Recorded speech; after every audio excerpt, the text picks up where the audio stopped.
Hey, what's going on, everybody? This is your boy Charles back at it again with another episode from Black and Blue TV. When you guys get a chance, please like, share, comment, and subscribe to the content. If you want me to do one of your favorite NFL teams, please send a comment down below, and I'll definitely go over it with no problem. Now, I am supposed to cover the NFC East, but I decided to go to the AFC East today because I wanted to cover a young quarterback by the name of Mac Jones going into his sophomore year and why I think he will repeat the same thing he did last year, if not better. Now, a few key components.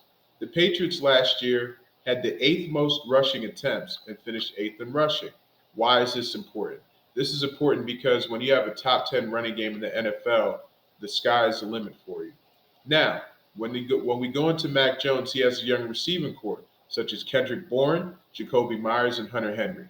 Now, Kendrick Bourne, he finished around with 800 yards receiving and about five touchdowns. Jacoby Myers led the Patriots with 860 yards, but he only had two touchdowns.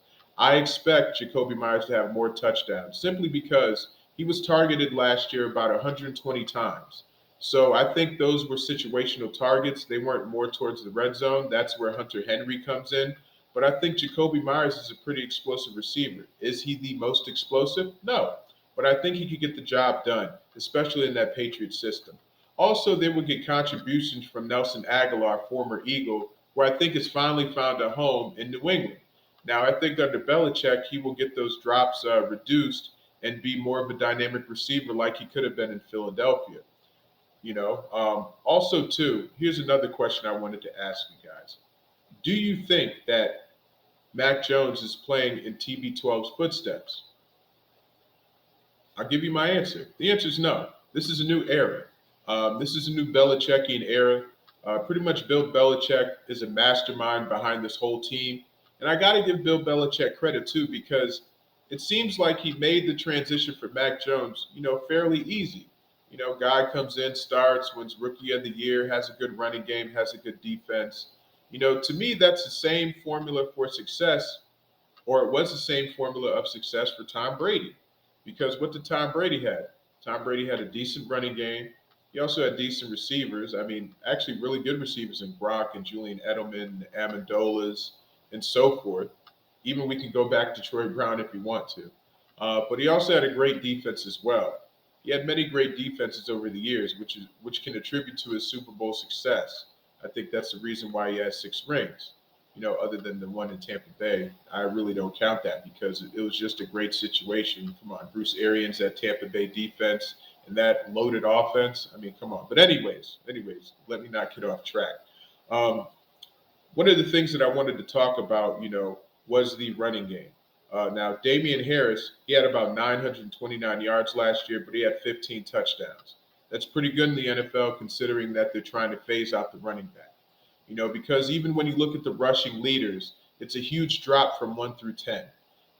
First, I think it was Jonathan Taylor with about 1,800 yards, and I think it goes all the way down to uh, Damian Harris, who had about 929 yards.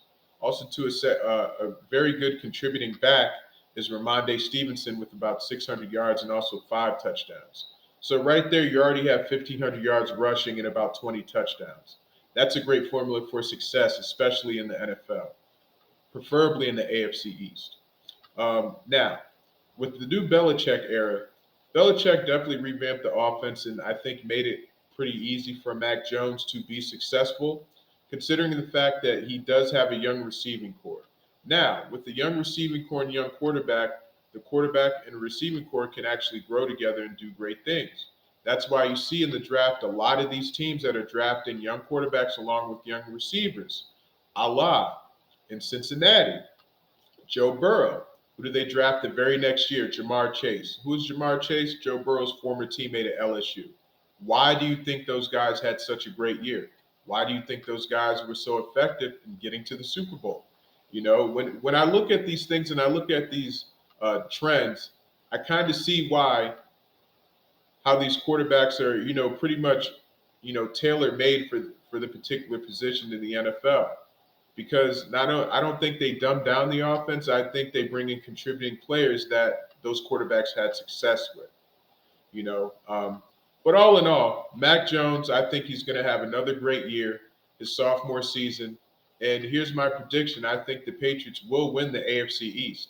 I think Buffalo had many chances. Josh Allen is a phenomenal quarterback, but their time is ticking. I think their best chance was to win it was last year, but they couldn't beat the Chiefs. And I think that was a major problem, and I think that's going to be a major problem this year because the Patriots are only getting better. Now, I do look at Mac Jones. Could he have a sophomore slump? There's a possibility, but I honestly think that he won't because of the running game and also the young receiving core. I mean, there'll be certain games where he may struggle, of course, because now opposing teams have film on him.